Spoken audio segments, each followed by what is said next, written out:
Bien, ahora sí, ya estamos todos conectados. Buenas tardes de nuevo a todos y a todas, bienvenidos, bienvenidas.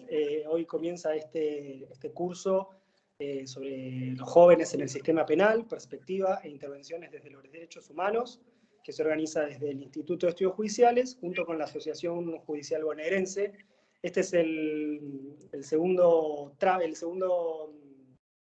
la segunda vez que se hace este curso. Ya en la primera parte del año tuvimos otro grupo de cursantes con esta actividad, con Ana Laura y con Silvia, que van a ser las docentes. Así que les agradecemos mucho por estar otra vez con nosotros, aguantándonos y compartiendo. También está con nosotros Juliana Ortiz, que representa a la Asociación Judicial Bonaerense, a la parte de capacitación y de investigación de la JB. Así que hola Juliana. Juliana anda con un problemita en el micrófono, así que nos va a ver y nos va a escuchar, pero hoy no puede hablar. Así que bueno, nada, agradecerle a todos y a todas por conectarse. Vamos a estar usando todos los miércoles, hoy, el 8, el 15 y el 22 y el 29 de este mes. Siempre vamos a usar el mismo enlace. Igual semana a semana les vamos a ir recordando que tenemos clase. Así que, sin más, los dejo acá con Ana Laura y con Silvia. Este va a ser un espacio totalmente informal en el que puedan ellas exponer y también compartir con ustedes todo lo que ustedes quieran opinar y preguntar. Así que bueno, Silvia, Ana Laura, gracias por estar con nosotros y adelante. Bueno, muchas gracias, buenas tardes a todas, a todos. Muchas gracias Camilo y Fernando que dan soporte a esta actividad desde el área del Instituto de Estudios Jurídicos de la Corte. También muchas gracias a Juliana Ortiz por la JB, que también desde el área de investigación y capacitación nos acompaña, nos han convocado y también nos dan muchísimo apoyo para hacer esta actividad. Bueno, dicho esto, a ver, sí, ya somos unos cuantos. Bueno, mi nombre es Ana Laura López, me acompaña mi coequiper docente ya de muchos años y aventuras, que es Silvia Viñas, que ahora seguramente se presente. Como todos sabrán, este curso va a recorrer temáticas ligadas a la cuestión penal juvenil, pero nos vamos a correr de la perspectiva dogmática, jurisprudencial, jurídica o técnica, y vamos a trabajar sobre un ámbito que resulta más flexible, que es mucho más poroso, y por eso esperamos que sea un ámbito que nos interpele a todas y a todos, que es el ámbito de perspectivas e intervenciones sobre cuestiones penales juveniles desde los derechos humanos. Lo que nosotras entonces vamos a querer hacer aquí es hacer una propuesta donde se intersecten la perspectiva de derechos humanos en la intervención o problematización. Intervenir puede tener un sentido literal, pero también puede tener un sentido, intervenir es ser un sujeto social, histórico, político, contextual. Con lo cual la intervención no la piensen solamente con qué hacer con una situación, con un chico, con una chica, vamos a poder problematizar eso,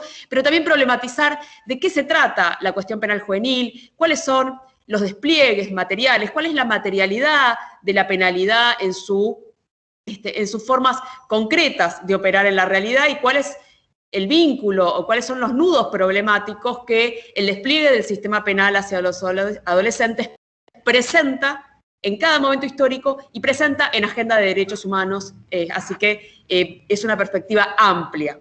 Bien, dicho esto, quería entonces contarles un poco ahora después les contamos un poco cuál es el programa.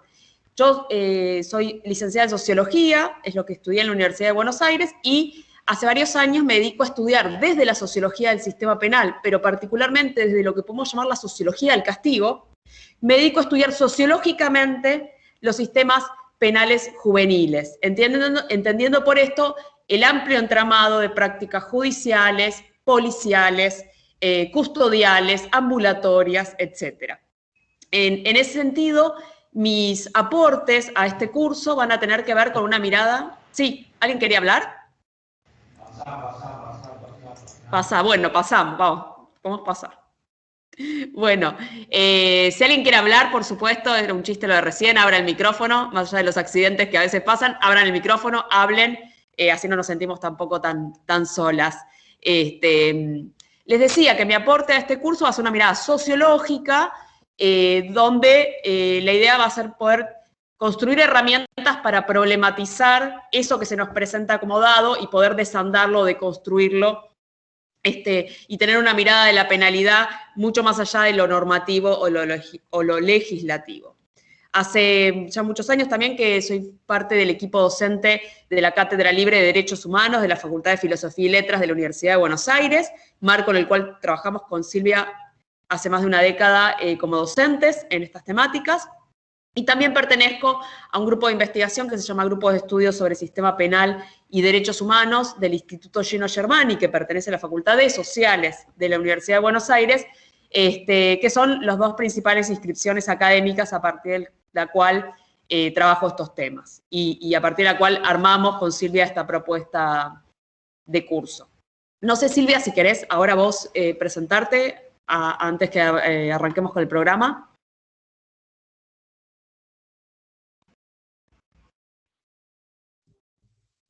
Ahí está. Bueno, sinceramente agradecer, ¿no? A las instituciones convocantes que nos convocaron, a todos ustedes que están acá presentes, celebrarlo, la verdad que celebramos nosotras cuando comenzamos una nueva etapa de formación, y yo les cuento, yo soy adjunta de la Cátedra Libre, profesora adjunta de la Cátedra Libre de Derechos Humanos, trabajamos desde hace muchos años, y ahí además, digamos, me desarrollé en todo lo que tiene que ver con el área de derechos humanos de niños, niñas, adolescentes. Con Ana empezamos la articulación, por un lado con una investigación, y por otro lado, que en la que participamos las dos, y por otro, después con trabajos directamente en institutos de menores en aquel entonces, y desde allí ya quedamos muy pregnadas con esta temática. Por otro lado, soy psicóloga social, o sea que la perspectiva que voy a tratar de traer acá tiene que ver con aquellos, no solamente mirar el sistema penal desde una cuestión de observación crítica, sino también pensarnos a cada uno y una de nosotros como también en qué medida estamos atravesados por ciertos paradigmas que podemos mirarlos críticamente, pero por ahí nos queda invisibilizado aquello en los que estamos atravesados, en cómo nos atraviesa, en cómo podemos hacer reproducciones no deseadas, ¿no? Entonces, un poco también trabajar esto, mirar, y también la mirada de los derechos humanos, también que sea una mirada crítica, ¿no? Esto también queremos transmitir, no una cuestión de sacralización de los derechos humanos, sino que los derechos humanos estén en cuerpos vivientes, ¿no? Esto. Y bueno, así que muy bienvenidos y bienvenidas a todas, y a todos. Y vamos a estar también ofreciéndoles algunas posibilidades de intervención, de participación en el curso, a lo largo del curso. Pero esto, ¿querés que, Ana, vos empezás y después compartimos esa invitación?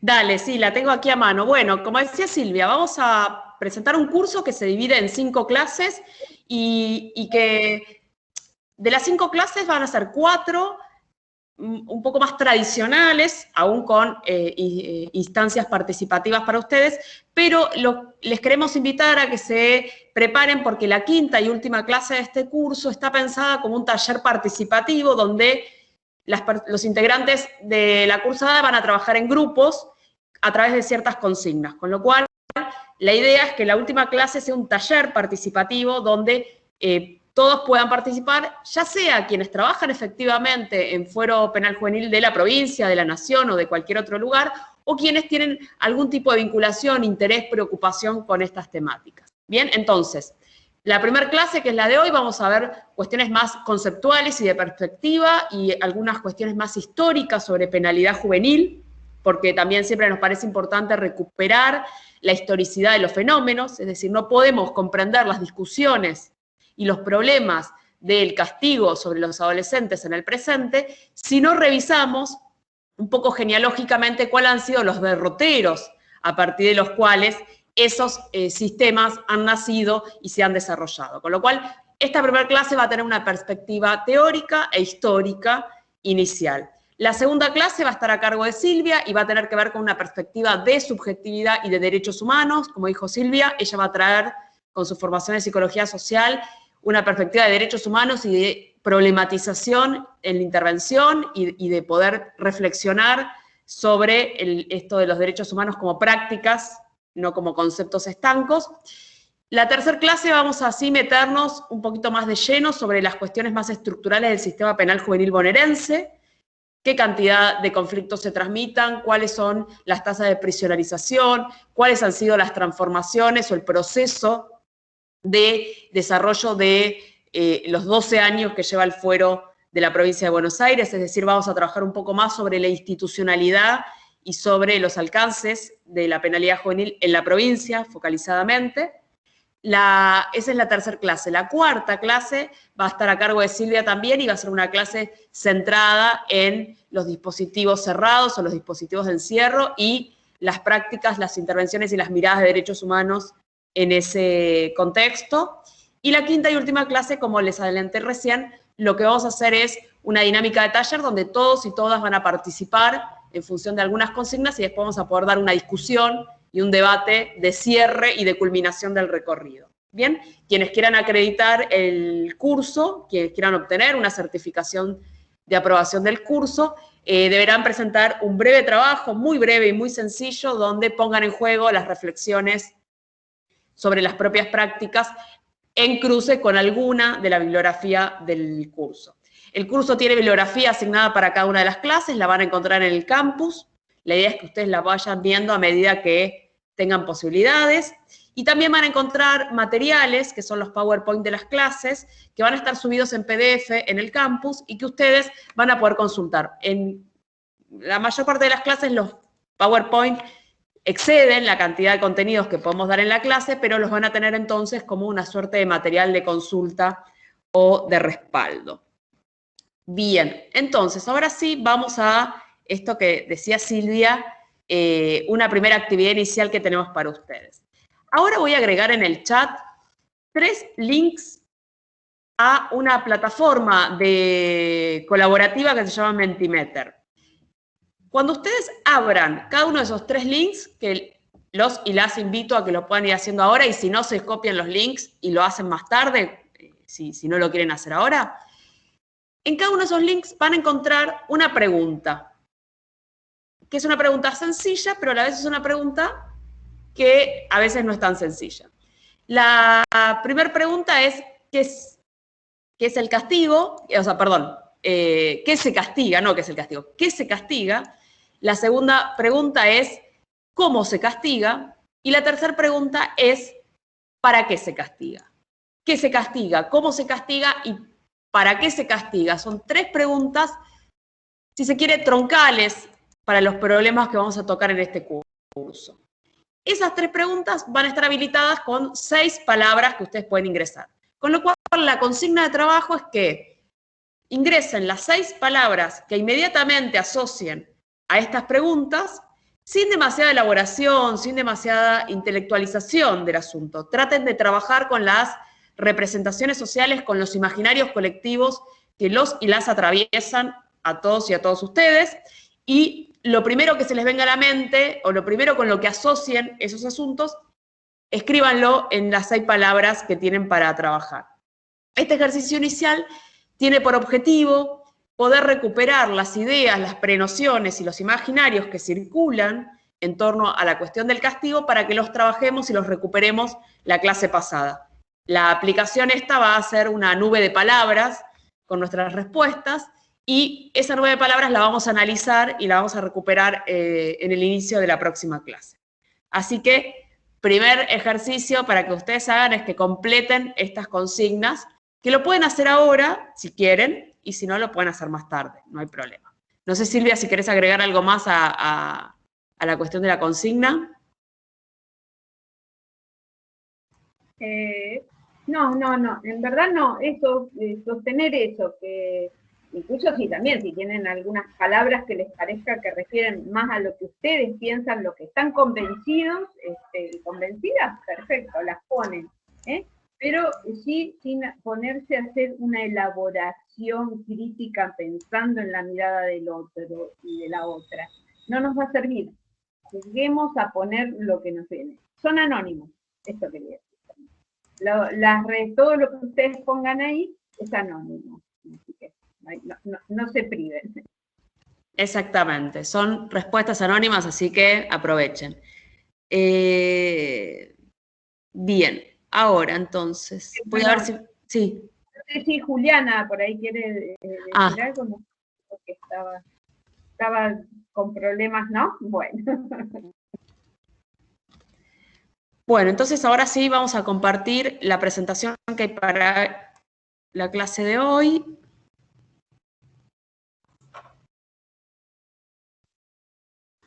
A ver si... Les contamos que una vez que Ana haya hecho esta presentación, vamos a tener un rato para que ustedes por favor no dejen de preguntar, si quieren levantan la mano, yo voy a estar atenta, y si no, abren el micrófono y hagan las preguntas, pero y si no, después vamos a tener un rato para conversar.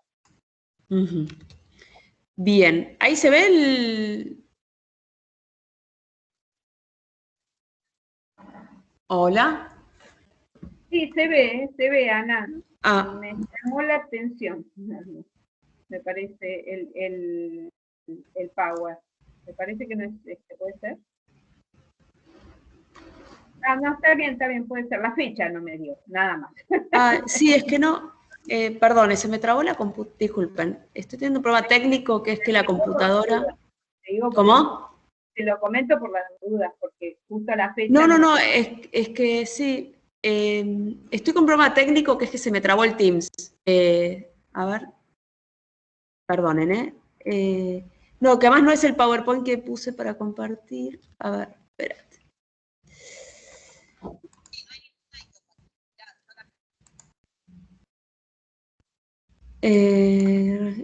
¿A quién está el apellido? Ah, bien. Me parece que validando URL cuando entro los links de las palabras. Validando URL. Qué raro, a ver. Por ahí podemos ir trabajando con y después, en todo caso, va a ir el que corresponde, no sé. Sí, no, estoy leyendo el chat. A quienes preguntan, por ejemplo, Alejandra, si podés poner... Sí, es una palabra por cada casilla, son hasta 6 palabras máximo. Y Lourdes, después avisanos si te sigue dando ese problema, tratá de probar en 2 o 3 minutitos. Yo recién me metí, a mí me dejaba, pero avísennos en 2 o 3 minutitos si se sigue, si sigue estando el problema este. A ver, dejar de presentar. No puedo entender el PowerPoint que está mostrando porque además no es el PowerPoint que tengo abierto, así que hay una suerte de extraño fenómeno. Mientras entonces ahí vi que se le había solucionado a la persona que tenía un problema con el ejercicio inicial. Mientras ustedes van completando el ejercicio inicial y nos cuentan qué asocian con qué es el castigo, cómo se castiga y para qué se castiga, que son en parte los dilemas que vamos a ver aquí. Vamos a arrancar con este PowerPoint. El PowerPoint es bastante extenso, lo van a tener pasado en PDF en el campus con los materiales bibliográficos, así que dispónganse simplemente a participar y disfrutar de la clase o, bueno, padecerla, cualquiera sea el caso, pero no hace falta que copien porque este material lo van a tener a mano. Dicho esto, ahí está. Vamos a trabajar un poco sobre cuál es el encuadre conceptual y la perspectiva que van a encontrar en la bibliografía propuesta para este curso y en la mirada que nosotras vamos a presentarles. En principio, este curso, como dije recién, es un curso que no se va a basar en la normativa, en los aspectos jurídicos o en los aspectos legislativos, sino que vamos a mirar a las prácticas del control social penal desde las ciencias sociales. Y eso implica, por un lado, acordar con una mirada más bien genealógica, una mirada que nos permita pensar el presente a partir de la historia, es decir, historizar el presente y ver cómo, de igual manera que decía hace un rato, gran parte de las discusiones, de los dilemas y de los debates en materia penal juvenil del presente recuperan en parte historias y debates que son de larga data en nuestro país, pero también en el mundo occidental por lo menos. esta mirada genealógica entonces nos implica recuperar lo histórico. Hoy leí un texto de un investigador, de Leandro Stagno, que ustedes tienen para leer, que analiza la emergencia de los tribunales de menores en la provincia de Buenos Aires a finales de la década del 30, y era recontra interesante porque él hacía mucho énfasis en la discusión o el debate sobre la especialización del fuero de menores, que ya en la década del 30 del siglo XX estaba presente en las discusiones. Con lo cual, todo el tiempo vamos a ver que discusiones del presente, como por ejemplo la necesidad de la especialización, van a seguir estando presentes, pero que no son debates del todo novedosos. Lo que es novedoso es cuál es el contenido específico a partir del cual se le va a dar un sentido a la categoría especialización. No es el mismo sentido que la categoría especialización va a adquirir a inicios del siglo XX que el que va a adquirir a inicios del siglo XXI. Pero sin embargo hay una serie de discursos acerca de cómo castigar o cómo desplegar los sistemas punitivos sobre los más jóvenes, que tiene un recorrido histórico y que ese recorrido histórico, estoy convencida, nos ayuda a entender el presente. Entonces, ese es el primer punto. Y el segundo punto, de la perspectiva de los lentes, los anteojitos con los que vamos a mirar estos problemas, tiene que ver con tener una posición crítica y reflexiva sobre los discursos, las prácticas, el entramado de relaciones y el archipiélago de instituciones. Discursos, prácticas, relaciones e instituciones son las 4 principales dimensiones a partir de las cuales vamos a invitarlos a mirar críticamente el sistema penal.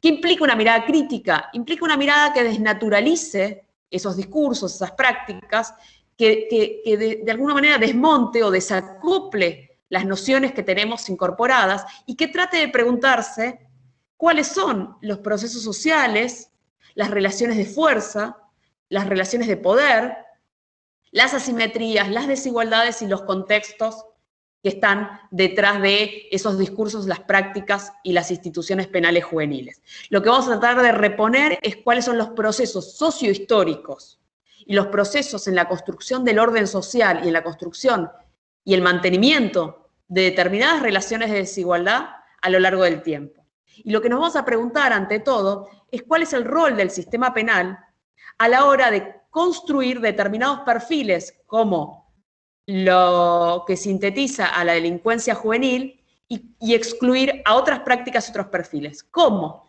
Aquello que va a ser tramitado y que va a ser metabolizado por el sistema penal, en definitiva es el resultado de un conjunto de procesos de selectividad, de etiquetamiento y de circunscripción de lo delictivo a determinadas prácticas y a determinados sujetos. Esta invitación a desnaturalizar los procesos que hay detrás de la selectividad penal es acaso una tarea, creo yo, prioritaria a la hora de trabajar desde la perspectiva de derechos humanos.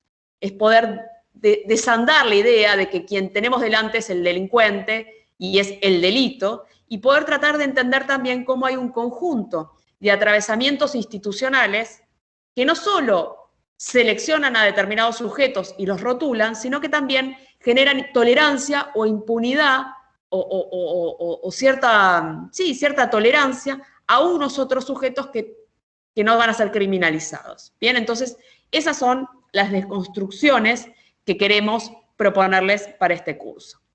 Me interrumpen si no se entiende o está aburrido o lo que sea. Entonces, como siempre, para todo hay perspectivas. Decía Pierre Bourdieu, un famosísimo sociólogo francés, consagradísimo, que no existen los puntos de vista, decía Bourdieu, sino lo que existen son vistas desde puntos. Reitero, no existen puntos de vista, nos decía Bourdieu, sino vistas desde puntos. Es decir, siempre hay una perspectiva a partir del cual ver los problemas. Con lo cual, este curso propone una perspectiva, propone una mirada, pero no es ni la única ni la mejor. O sea, para mí, yo creo que es la mejor y por eso la uso, pero digo, no necesariamente es la mejor, ni es perfecta, ni es la única. Es una manera o una propuesta para ver una vista sobre un punto. Bien, entonces, en esta selección de perspectiva, vamos a trabajar lo que se llama lo que se puede conocer como criminología crítica o también como economía política de la pena. Son las corrientes teóricas en las cuales trabajamos, que entienden que el sistema penal, lejos de capturar el delito y a la delincuencia, es decir, lejos de encargarse del delito a secas o de hacer justicia o de simplemente retribuir o restaurar las relaciones o pacificar las relaciones sociales, lejos de los propósitos formalmente declarados del sistema penal, lo que creemos quienes trabajamos desde esta perspectiva de la economía política de la pena y de la criminología crítica, es que el sistema penal, ante todo, es un andamiaje jurídico, técnico e institucional y práctico, cuyas características distintivas van a ser el de la selectividad, la discrecionalidad, la producción de tolerancias e intolerancias y, ante todo, la administración de dosis de sufrimiento y dolor, como diría Nils Christie. Bien, y que ante todo, esa selectividad, esa discrecionalidad, esa producción de lo que se tolera y lo que no se tolera, y esa dosificación de sufrimiento y dolor que constituye el sistema penal, lejos de ser una prescripción normativa o una suerte de plan pergeniado por alguien desde algún lugar remoto, lejos de esas miradas normativistas o conspirativistas, uno podría decir, nos alejamos de esas dos miradas, es decir, la selectividad y la discrecionalidad no es el fundamento explícito de las normas en las cuales se funda el sistema penal, por supuesto que no, y tampoco son el resultado de una conspiración articulada desde algún centro de poder ni nada por el estilo. Lo que pensamos es que la selectividad, la discrecionalidad, esta administración punitiva, es ante todo una práctica, es un ejercicio de poder. Por eso, otro concepto que vamos a proponer para trabajar en este curso va a ser el concepto de poder de castigar. Concepto que ha trabajado muchísimo Foucault, que es un autor en el cual nos vamos a basar muchísimo, pero también lo han trabajado otros autores como David Garland o Alessandro De Giorgi, entre los principales, Barata, Pavarini y toda la criminología crítica italiana también. Lo que quiero decir con esto, entonces, es que el sistema penal es, ante todo, el resultado de un conjunto de prácticas y de discursos, o de prácticas discursivas o de discursos practicados, que en su performatividad, es decir, en su despliegue material, lo que va a hacer es construir clientelas selectivas. Es decir, va a seleccionar algunos actos y algunas personas y no a otros. Y para eso va a utilizar enormes dosis de discrecionalidad. Y el sistema penal, más allá de sus fines declarados, que en el caso de los jóvenes es muy interesante, porque esto voy a adelantarlo, el sistema penal en el caso de los adolescentes, desde que fue creado a fines del siglo XIX, principios del siglo XX, el sistema penal para los adolescentes y para los niños y las niñas siempre se ha apoyado en la idea de que se castiga para educar. Esto va a ser fundamental. El sistema penal construye sus fines o sus propósitos manifiestos abrazando la idea de que el castigo educa o que se educa castigando. La díada educación y castigo va a ser constitutiva de la formación de los sistemas penales juveniles en todo Occidente y va a ir transformando o de alguna manera metamorfoseando los contenidos específicos a partir de los cuales se conceptualiza ese ideario o esa aspiración educativa del castigo. Yo creo que es un problema pensar que el castigo está para educar o que se educa castigando. Pero es un problema que tenemos que poder deconstruir. Las tutelas, el sistema tutelar clásico tradicional del siglo XX en Argentina, también va a proponerse educar. Es decir, va a ser un castigo educativo. Ahora después vamos a ver qué sentidos o qué contenidos tenía lo educativo. Bueno, tenía contenidos de tipo morales, de tipo ligados a la idea a ideas más disciplinarias. Sin embargo, la idea de que el castigo sirve para educar o que la habilitación para castigar está en un propósito educativo, sigue vigente al día de hoy. al día de hoy se interviene a los jóvenes a partir de la idea de una medida socioeducativa. Es decir, se supone que la práctica punitiva está revestida de un potencial educativo, lo cual es un problema si determinamos o si pensamos que el sistema penal lo que hace es administrar sufrimiento y dolor, y lo que hace es dañar a las personas. Si un sistema cuya carácter constitutivo está en generar un daño o una aflicción a las personas, es verdaderamente una tensión suponer que eso va a redundar en un beneficio, en una educabilidad y en un plus positivo para esos sujetos. Esa es la tensión que quiero compartir con ustedes.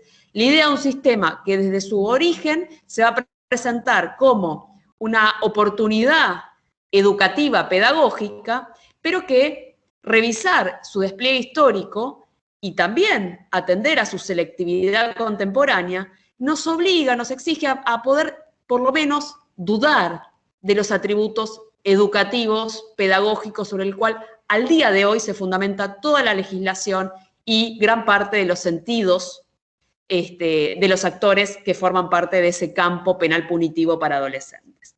Por eso, justamente, este ejercicio de castigar es el que tiene que ser develado, creemos nosotros, tratando de comprender sus racionalidades, sus sentidos, sus lógicas, sus producciones. ¿Qué estamos diciéndole a un joven cuando en un instituto de menores, cuando en un centro cerrado socioeducativo, se le dice que está allí para ser socioeducado y sin embargo pasa 12 horas, 14 o 18 horas por día adentro de su celda encerrado, sin ningún objeto, sin ninguna pertenencia, sin ninguna actividad? ¿Cuál es el significado que le estamos dando a un joven cuando le decimos que su medida socioeducativa en medio abierto debe ser construir un proyecto de vida en el marco de la ley, ser un buen ciudadano, trabajar, estudiar, y su mundo de posibilidades y su lugar en la estructura social va a ser la de un marginal y de un excluido al cual no le van a dar ningún recurso más que su propia voluntad para construir ese proyecto de vida? Estas son, tiro algunas cosas como para ir incomodando, para ir interpelando, pero estas son las cuestiones que en este curso nos vamos a preguntar. Nos vamos a preguntar sobre las funciones del sistema penal. El sistema penal, decía Foucault en Vigilar y Castigar hace ya muchas décadas, tiene funciones manifiestas, que es el deber ser, que es aquellos propósitos formales que el sistema dice. Ustedes saben, la cárcel supuestamente está para resocializar. Nadie de nosotros creería verdaderamente que la cárcel resocializa, pero sin embargo, la cárcel aparece como un dispositivo cuyos resultados son la resocialización de las personas. Es decir, estas son las funciones manifiestas del sistema penal. El deber ser, aquello que fundamenta su existencia y que está apoyado, en el caso de los jóvenes ni hablar, en la idea de que es posible una terapéutica, una intervención, van a transformarse en un sentido positivo. Quienes son abogados y abogadas lo sabrán, prevención especial positiva.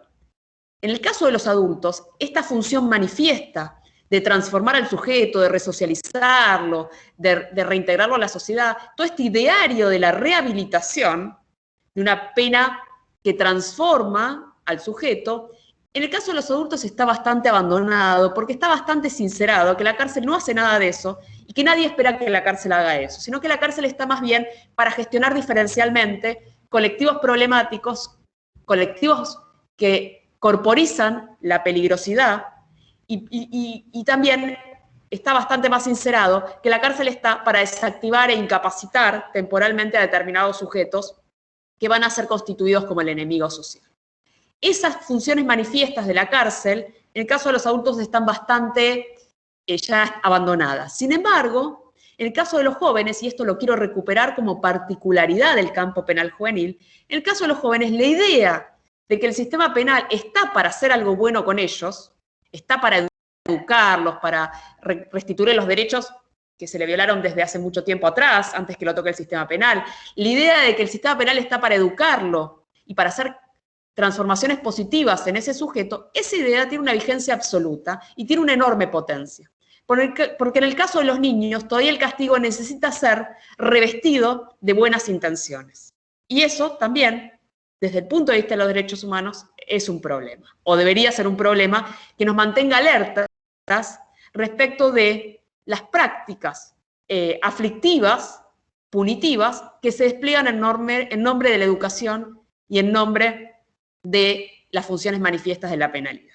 Lo dejo para que nos incomodemos y para que nos sintamos lo más incómodos posibles, porque esa es la condición necesaria para discutir, debatir y reflexionar.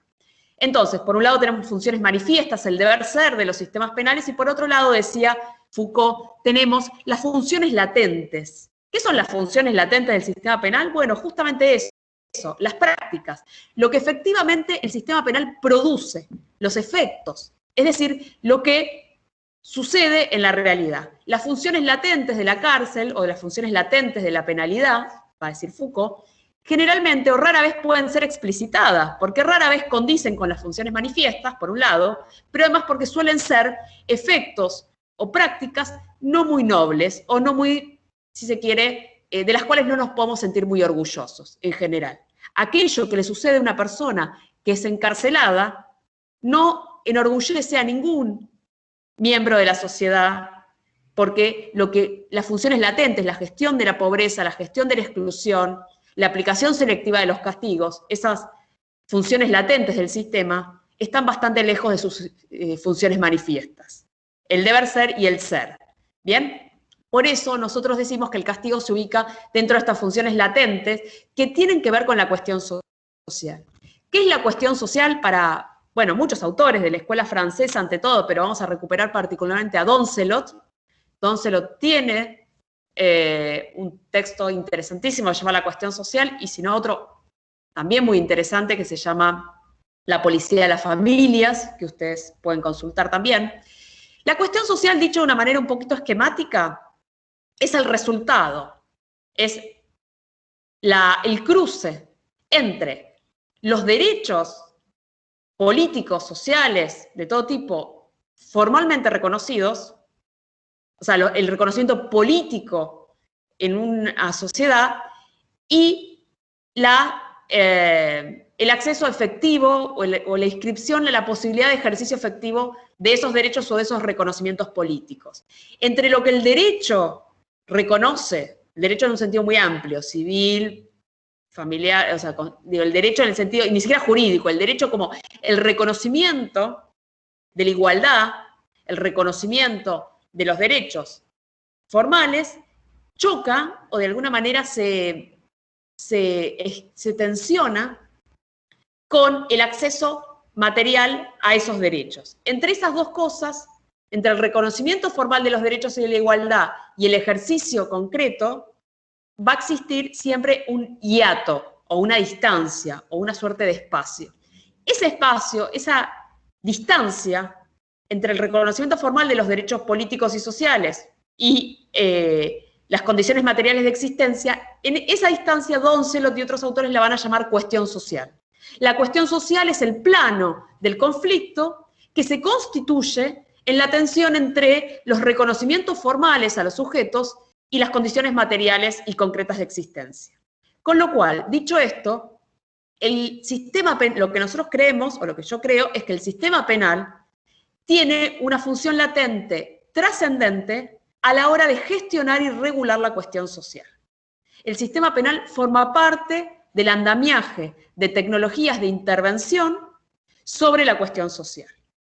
No es el único, obviamente hay otros dispositivos y otras tecnologías de intervención para regular, para contener y para gobernar esa cuestión social. Pero el sistema penal, lejos de estar para ocuparse del delito, a secas, el sistema penal es uno de los mecanismos a partir del cual se va a regular la cuestión social, y particularmente la cuestión social de la pobreza. Con lo cual, la perspectiva de trabajo va a ser que el sistema penal históricamente se ocupó de gestionar y de gobernar a la pobreza. Esa función latente del sistema penal, el gobierno selectivo de las personas empobrecidas como resultado de la cuestión social, describe las funciones latentes del sistema penal desde sus orígenes, por lo menos del sistema penal moderno que conocemos, que se crea mediados del siglo XVIII, podríamos decir más o menos. Ahora, ¿cuál es la cuestión social de la que se ocupa el sistema penal? Va a ser bien distinta en los árboles del siglo XX, es decir, la cuestión social de inicios del siglo XX en Argentina va a ser bien distinta de la cuestión social de la cual se ocupa el sistema penal a inicios del siglo XXI. Modelo fordista, industrialista, disciplinario, un modelo de un desarrollo económico y una sociedad de masas, primera mitad del siglo XX, va a distar mucho, y la cuestión social que migrantes, procesos de proletarización, luchas obreras, disputas políticas y procesos de empobrecimiento y de hacinamiento urbano, esos problemas de la primera mitad del siglo XX van a ser bien distintos de los problemas que la cuestión social denotan para, por lo menos estas primeras 2 décadas del siglo XXI, caracterizado ya no por la necesidad de la incorporación y el disciplinamiento de mano de obra para la reproducción del sistema económico, sino más bien en la gestión de esa mano de obra que ahora ya no es necesaria, sino que es superflua. Vivimos en sociedades donde hay enormes contingentes de población, no solo empobrecidos, sino superfluos, es decir, sobrantes. Gestionar las poblaciones sobrantes y que por su calidad de sobrante y de excluida se transforma en amenazante, va a ser el problema de la cuestión social en el siglo XXI o de la cuestión social en el neoliberalismo. A eso vamos a llegar, si todo sale bien, en nuestras últimas clases. Pero lo que quiero ir mostrándoles es cómo, si bien el sistema penal siempre se va a ocupar de gestionar la pobreza y de contener o regular el conflicto y la cuestión social, lo que va a cambiar es cuáles son las características de ese conflicto o de esa cuestión social que se le van a presentar en un momento y otro.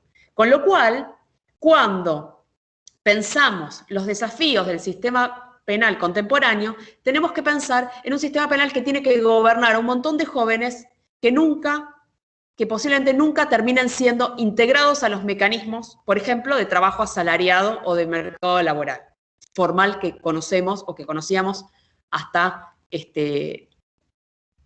la década de los 70 prioritariamente. Lo que queremos decir entonces es que el sistema penal va a ocuparse de gestionar esa parte del conflicto o de la cuestión social. Y reitero, entonces, el sistema penal no tiene que ver centralmente con el delito, sino que tiene que ver centralmente con la pobreza y la cuestión social. Esta es la perspectiva que vamos a traer. Y aquí les dejamos un par de ejemplos de obras muy interesantes o de libros interesantes como La piedad y la horca, un estudio genealógico europeo sobre la emergencia de las políticas sociales en la Europa continental, pero que tiene mucha vigencia para América Latina. También el ya muy famoso capítulo 24 del Capital de Marx, la mal llamada acumulación originaria, donde Marx también describe el violentísimo proceso de configuración del sistema capitalista y el irrenunciable rol que los sistemas penales punitivos, basados ya más en la marca y en la destrucción de los cuerpos, no tanto en el disciplinamiento, pero el rol que los sistemas penales punitivos han tenido en la acumulación originaria. Las leyes de pobres son las primeras leyes altamente punitivas de persecución de determinados sujetos. Lo que quiero decir es que el sistema penal ha colaborado en los distintos momentos históricos a distintas construcciones de modelos de orden social. Así que el capítulo 24, uno lo que va a leer es un sinfín de legislación sanguinaria, como la llamaba Marx, aquella legislación punitiva que fue absolutamente necesaria para la culminación del proceso de transición feudocapitalista, por lo menos en el mundo occidental. Y otro texto que ahí recomendamos para comprender estos procesos y estas perspectivas es Calibán y la bruja, un texto de una italiana, de Silvia Federici, que va a releer a Marx desde la perspectiva de los cuerpos de las mujeres y de la reproducción de los cuerpos a partir del trabajo no reconocido en mujeres. Reproductivo, pero también la exclusión de las mujeres de los mercados laborales. Bueno, muy interesante el libro de Federici, se los recomiendo. Entonces, hasta acá la perspectiva. Les pido por favor que cualquier cosa interrumpan, no digan porque no les veo la cara. Entonces, dicha esta perspectiva, los sistemas penales comienzan a partir principalmente del siglo XII, XIII, los sistemas penales van en las sociedades de soberanía, en las sociedades de tipo monárquicas o en las sociedades preestatales o precapitalistas, van a tener un principio ligado a la idea de la soberanía. Es decir, el castigo va a ser pensado en los siglos, a partir de los siglos XIII, pero fundamentalmente a partir de los siglos XIV y XV, el castigo va a ser pensado como un acto soberano, como un acto de poder, pero que expresa la venganza del soberano. El castigo, hace varios siglos, no va a expresar la necesidad de transformar un sujeto, de rehabilitarlo, de resocializarlo. Eso va a venir mucho después, algo que ahora nos parece totalmente natural. El castigo, antes del siglo, por lo menos 18, va a aparecer como un castigo que es la expresión de una venganza. ¿Bien? Es decir, un castigo, como decía Foucault, que va a estar orientado a romper los cuerpos, a destruirlos, a marcarlos.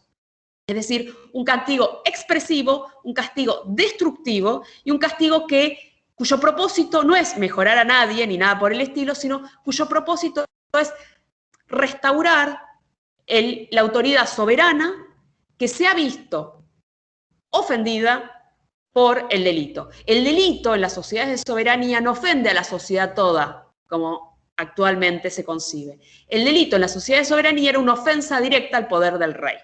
Y por eso la venganza era una venganza del soberano sobre ese sujeto. La comunidad o la sociedad no se veía ofendida por el delito, como sí va a suceder a partir de la formación de las sociedades capitalistas, donde ya no se castiga en nombre de un soberano, en nombre de un rey, sino que se castiga en nombre de todos nosotros. En nombre de la sociedad es como se va a empezar a castigar, por lo menos a partir del siglo XVIII, y de allí nace el interesante y a la vez urticante concepto de defensa social.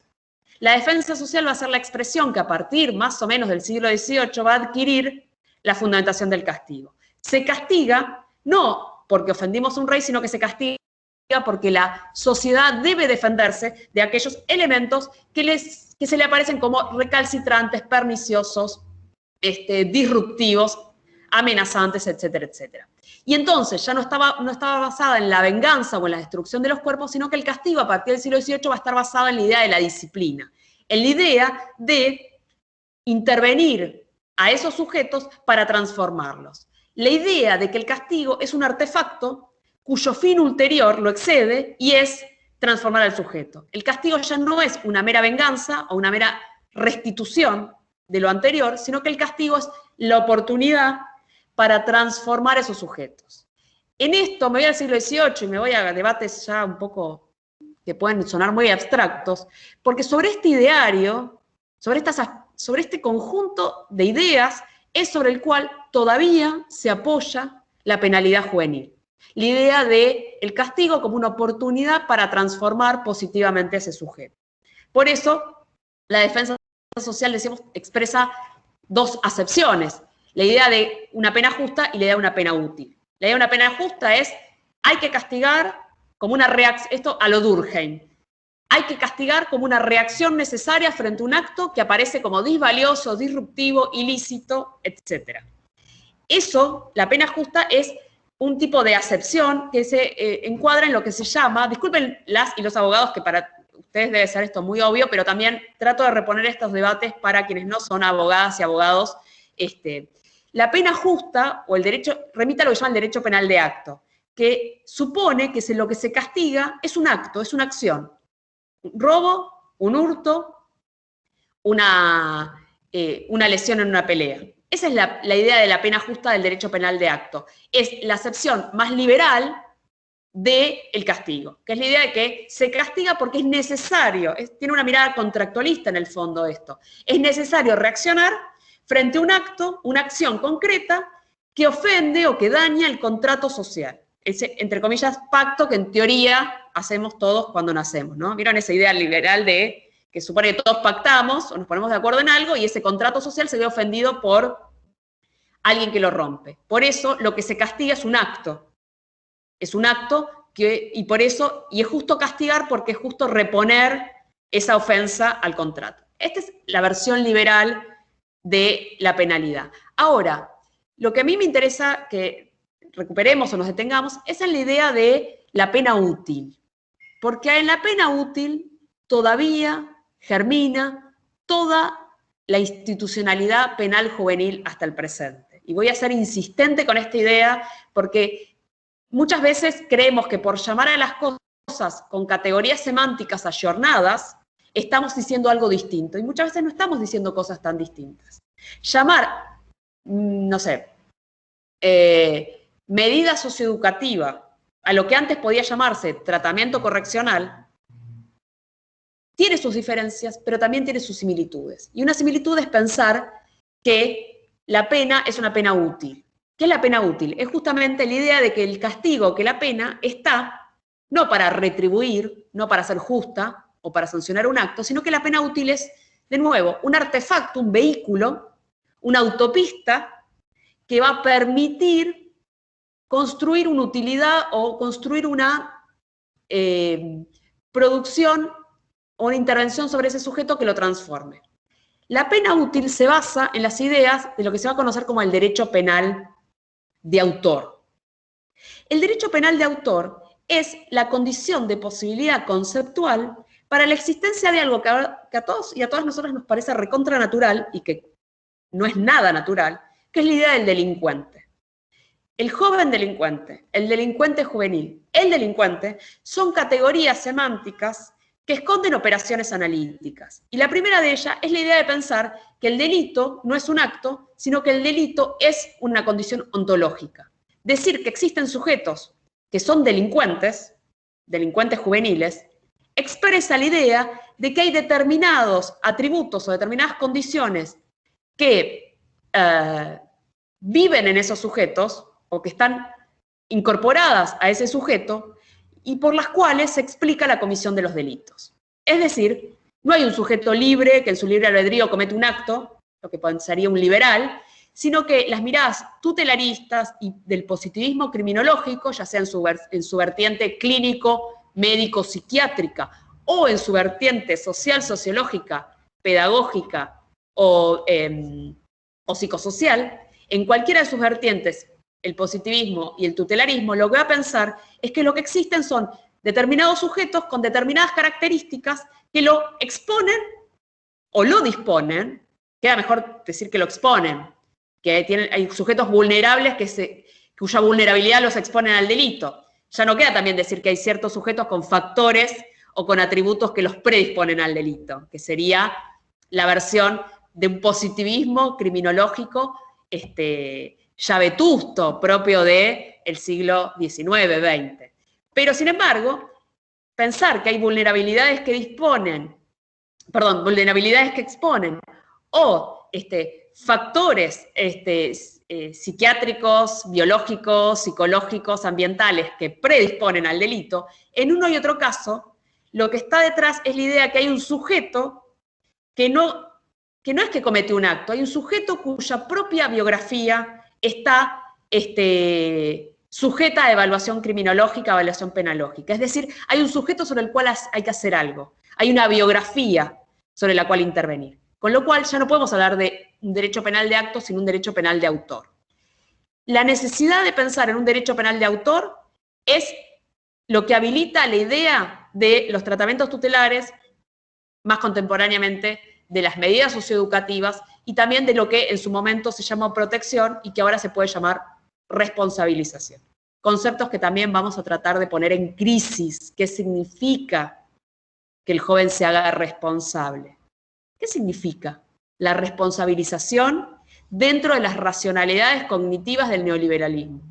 ¿Qué significa que en el marco del neoliberalismo los sujetos sean convocados a hacerse responsables? ¿Responsables de qué?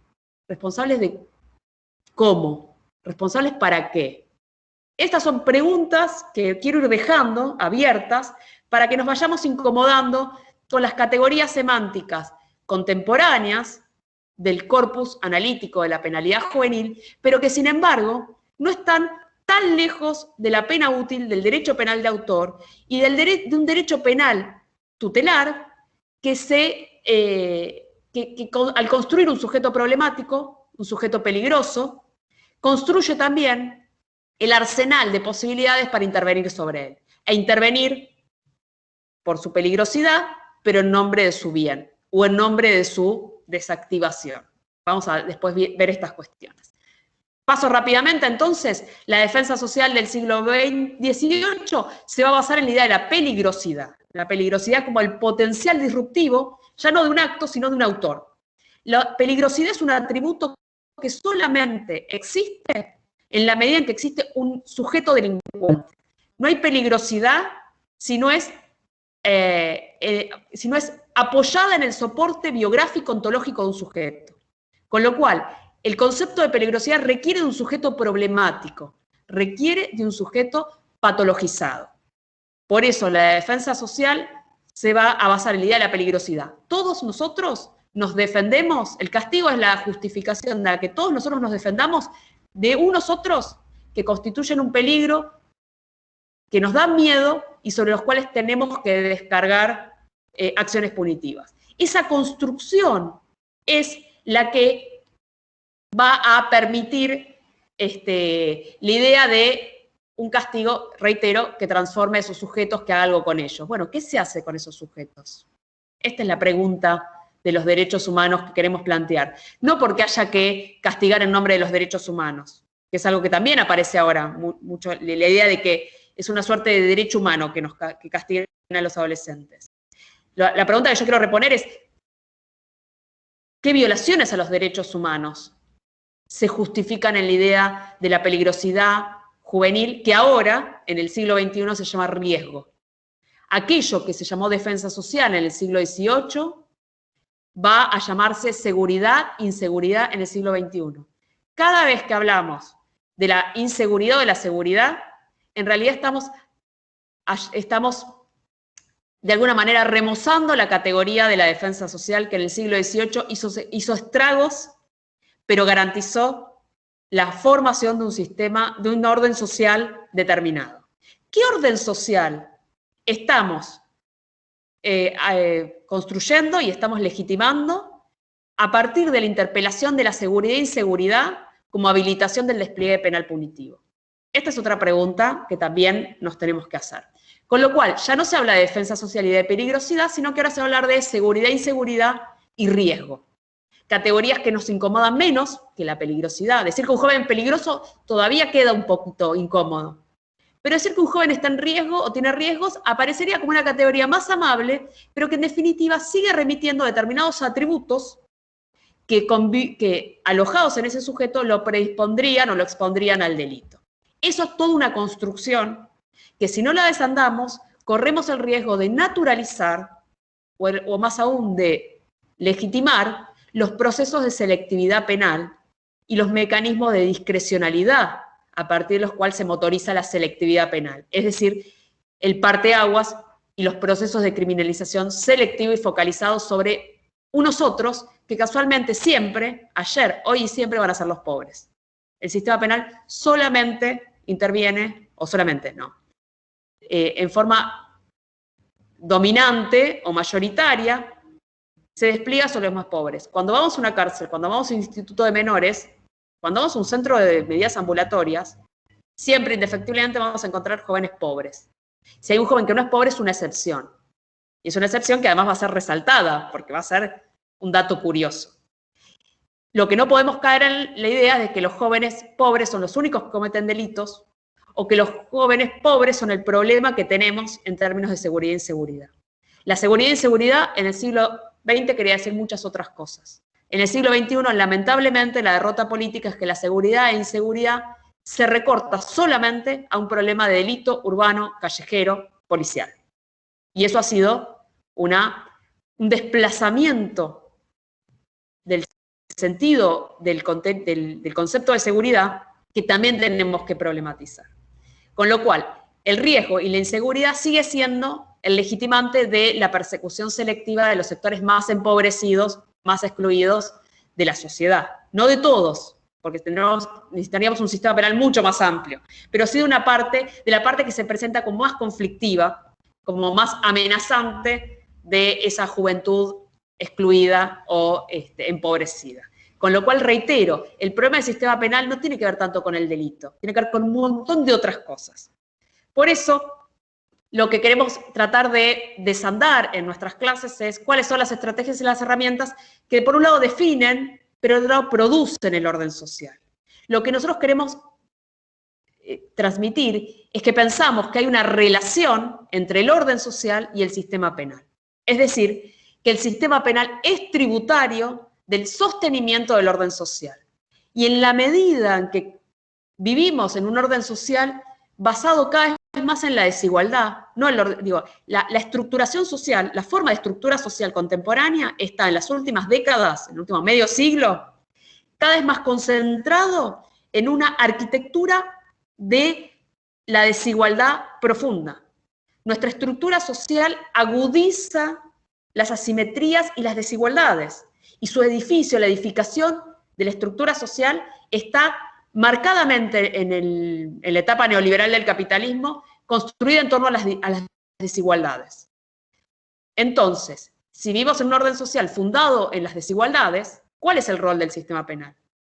¿Cuál es la función latente del sistema penal en el marco de una sociedad neoliberalizada, cuyas desigualdades aparecen no como efectos no deseados de la distribución, sino como características fundantes de la estructura social? En el neoliberalismo, reitero, la desigualdad no aparece como algo a revertir, sino aparece como un dato permanente y sobre el cual se edifica el orden social. Por eso la pobreza ya no va a ser más una suerte de marginalidad que pretende ser en algún momento integrada. La pobreza en el neoliberalismo, entendiendo el neoliberalismo, ¿no?, como el gran ciclo del capital, va a ser un dato estable, permanente y de enorme amplitud de la estructura social. Con lo cual el sistema penal va a estar fuertemente convocado a gobernar esa pobreza, entre otros mecanismos, también a través de los mecanismos de la penalidad. Pero de nuevo, el gobierno de la pobreza a través de la penalidad no es una singularidad del neoliberalismo, sino que ha sido la dinámica constitutiva de los sistemas penales modernos en Occidente desde la formación del capitalismo. Perdón, yo lo voy a ver, me siento hablando sola hace un rato largo, así que voy a hacer algo que, disculpa, no voy a dejar de compartir porque, acá, dejo de compartir un minuto porque hace una hora que estoy hablando como un loro y porque no los veo y no las veo, hasta acá, respecto de la perspectiva, respecto de dónde nos paramos para preguntarnos sobre el sistema penal juvenil y sobre los sistemas penales en general. ¿Alguna duda, algún comentario, alguna cuestión que quieran decir o vamos bien hasta acá? ¿Vamos bien? A ver, me cuesta ver cuánto acá. Bueno, o vamos bien o se durmieron todos y todas, que tampoco está tan mal. Bueno, una de las dos cosas. Queremos escucharles, así que si se animan, pregunten, comenten. O cosas que le parecen que no. Bueno, ahí gracias Lourdes y gracias María Inés que dicen que muy claro. Si no, también me puede decir, no se entendió, o no estoy de acuerdo, o esto que estás diciendo es un disparate, y a mí la verdad que me parece que no es así. Me encantaría que podamos discutir en eso. Bueno, bien, ahí me dieron aliento Noemí, Lourdes y María Inés de que vamos bien, de que no se durmieron y que más o menos nos entendemos. Bueno, voy a tratar de ponerle un poquito de ritmo a la última parte. Imagínense que estoy hace una hora hablando como un loro, pero el PowerPoint tiene 1.000.000 de diapositivas y de placas, que espero que las vean porque son muy lindas, hay fotos, hay imágenes de películas, hay canciones en links de YouTube con canciones que ustedes van a poder ver. Les quiero vender cierto nivel de entusiasmo para que puedan después ver el PowerPoint. Bueno, entonces, sintetizando, el siglo XX va a ser el predominio del positivismo social, de las teorías del control social. El control social, ahí les dejé la definición de Stanley Cohen, sobre la cual no nos vamos a meter ahora, porque si no, vamos a estar hasta la noche, y eso es too much. Pero sí decirles que el control social, y esto en el caso de los jóvenes es muy importante, el control social en general, pero se divide en un control social informal que ejerce la familia, la comunidad, los medios de comunicación, ciertas asociaciones, pero también el control social formal, entre los cuales tenemos las vertientes del control social más bien proactivas, los sistemas educativos, sanitarios, y también las versiones más reactivas del control social penal, que es las policías, las judiciales, los custodiales. Y el control social formal penal, como dijimos, es violento, es selectivo y es discrecional. Y esas, a mi humilde entender, son sus características constitutivas. Con lo cual, yo les voy a contar una pequeña anécdota. El otro día alguien me hacía una entrevista periodística y me decía, bueno, pero entonces, ¿cómo hacemos para que la cárcel no sea violenta? Y bueno, yo lo que dije, yo no sé si existe un sistema penal que no sea violento, porque el sistema penal está construido en función de la violencia. El sistema penal es administración de violencia, es administración de sufrimiento. El sistema penal siempre fue eso. Lo que sí podemos pensar y debemos pensar, y tenemos la obligación política y moral de pensar, es cómo hacemos un sistema penal que sea lo menos violento posible. Cómo hacemos una cárcel que sea lo menos violenta posible. Cómo hacemos sistemas judiciales que ejerzan la menor cantidad de violencia simbólica, material, psicológica sobre los sujetos. Eso son obligaciones éticas y políticas pensarlas. Pero pensar que puede existir un sistema penal que no sea violento es desconocer los elementos constitutivos de la penalidad. Y desconocerlos puede llegar a ser un acto liberador de nuestra conciencia, pero fuertemente obstaculizante para poder hacer algo para reducir ese sufrimiento. Partir de la idea de que el sistema penal administra sufrimiento y dolor es la manera más sincera de hacerse cargo de la tarea de minimizar ese dolor o ese sufrimiento. Posiblemente no existe un sistema penal que no sea violento, pero sí posiblemente existen sistemas penales mucho menos violentos de los que tenemos. Y cuando hablamos de sistema penal violento hablamos no solamente de los golpes, las requisas, los desnudos, las humillaciones, sino también hablamos de los mandatos de obediencia, de los mandatos de aceptación de ciertas formas de vida y la aceptación de cierto lugar rezagado como una forma de tener un proyecto de vida o de ser un ciudadano. La penalidad juvenil todavía está plagada de un montón de aspectos que le decimos a un joven que tiene que construir su proyecto de vida en el marco de la ley y resulta que la ley se ha desresponsabilizado de él en todo, en sus condiciones habitacionales, en sus trayectorias educativas, en sus posibilidades desde nutritivas hasta laborales. Pero sin embargo a ese joven le decimos, y eso también es parte de las violencias pedagógicas del sistema penal, le decimos que debe construir un proyecto de vida en el marco de la ley. ¿De verdad le estamos diciendo eso? ¿Qué significa que le digamos a un joven que toda su vida tuvo los derechos vulnerados y violados, que ahora le van a restaurar los derechos y que él tiene que ser artífice de su propia reconversión a un proyecto de vida positivo? Estas son las otras patadas, estas son las otras violencias que no son necesariamente la violencia física, policial, en la cárcel, pero que son violencias que forman parte del entramado penal punitivo. Por eso, yo le decía la otra vez a esa periodista, yo no te puedo decir que va a haber una cárcel que no es violenta, porque yo creo que el sistema penal está basado en la violencia. Pero lo que sí necesitamos es hacer cárceles, sistemas penales y andamiajes punitivos lo menos violentos posibles. Ese es el desafío. Reconocer que se fundan en la violencia es la mejor manera de poder hacer algo con ello.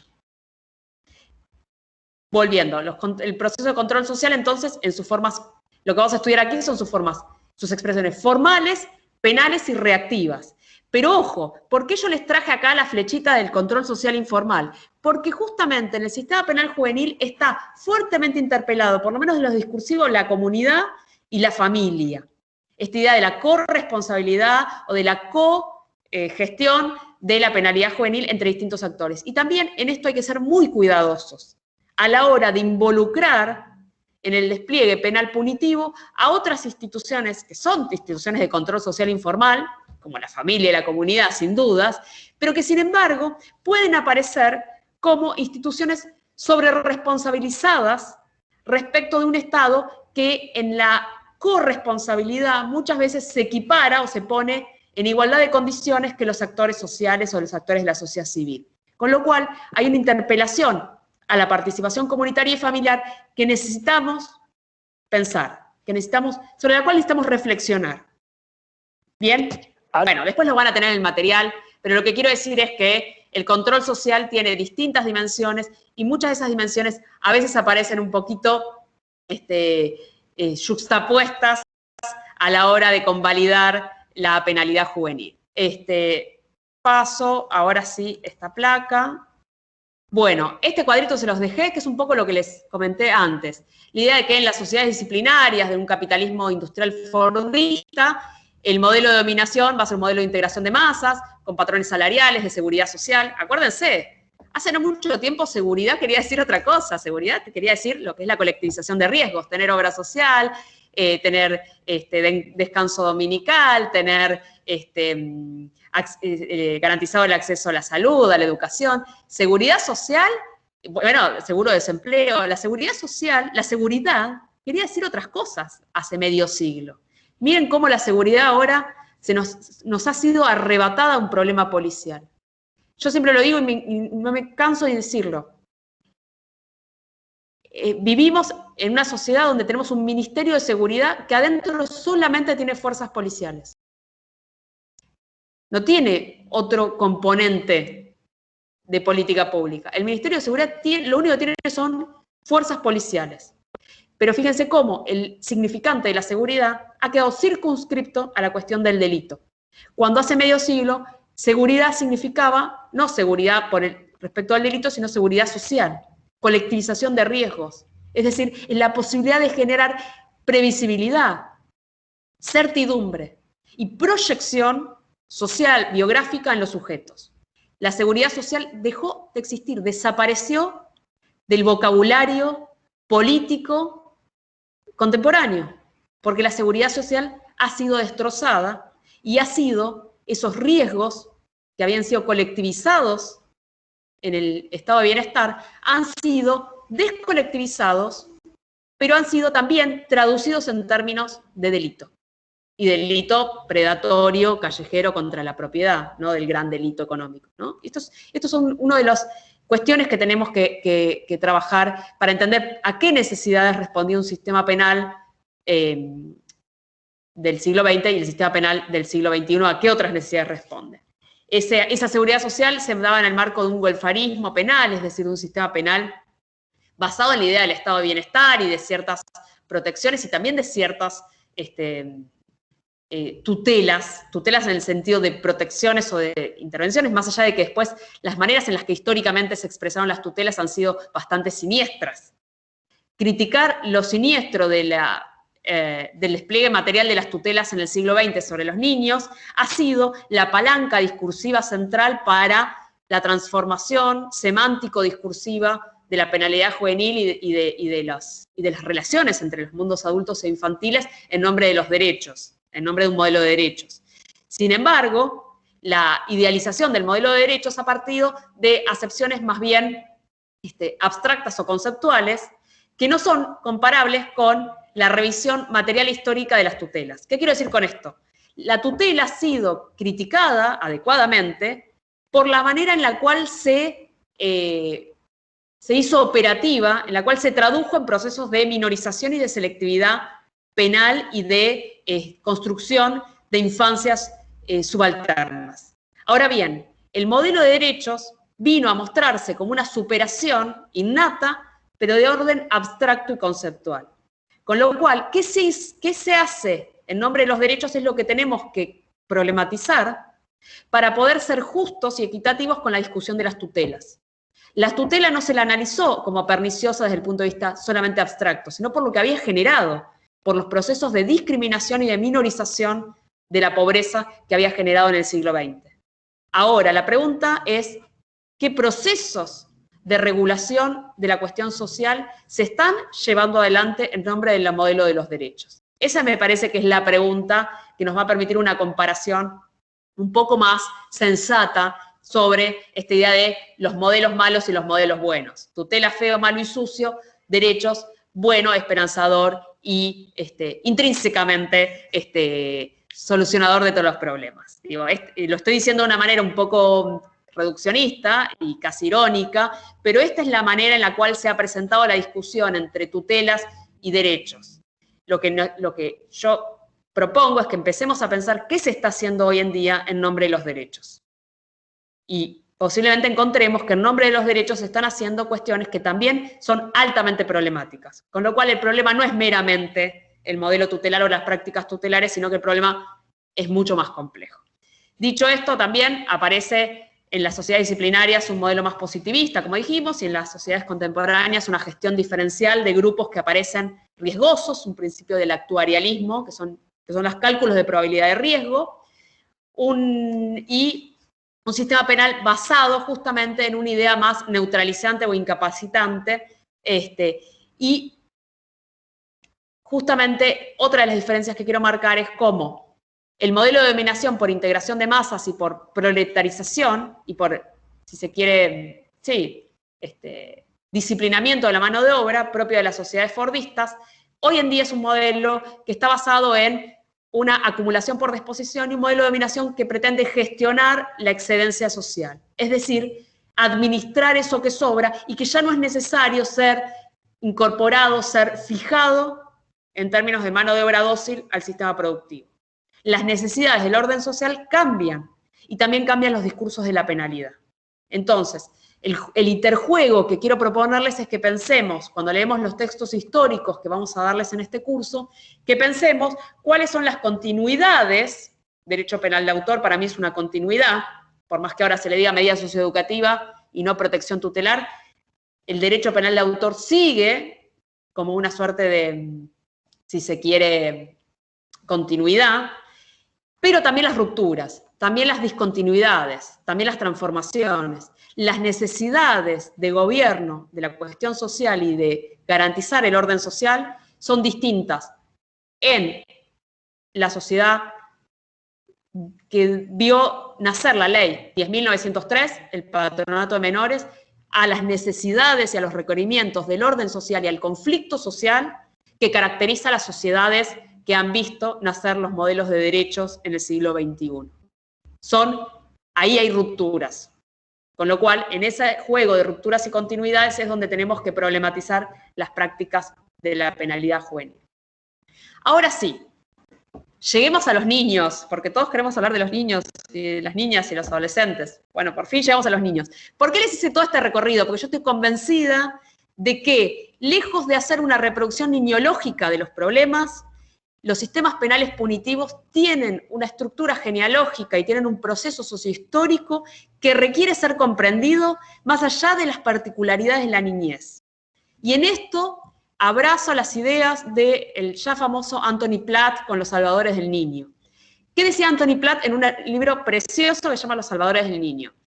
Anthony Platt mostraba cómo, a partir de fines del siglo XIX, en Estados Unidos surge un movimiento muy fuerte que se va a llamar Save the Children, que de hecho es una ONG que todavía existe, Save the Children, a todos nos suena, que es una suerte de movimiento filantrópico de tipo higienista, bien ligado al positivismo social o al positivismo psicosocial, pero que también va a tener sus expresiones en Francia, en el famoso y emblemático primer reformatorio de menores que se habla en Mettray, y al cual Foucault le dedica en Vigilar y Castigar un extenso recorrido, porque Foucault va a decir justamente que el modelo disciplinario y carcelario se consagra en la inauguración de Mettray, que era justamente un reformatorio de menores. Fíjense cómo un libro clásico de la penalidad, como es Vigilar y Castigar, ejemplifica la consagración del modelo carcelario disciplinario en la apertura de un instituto para jóvenes, de un reformatorio penal para jóvenes que es el de Mettray. Por eso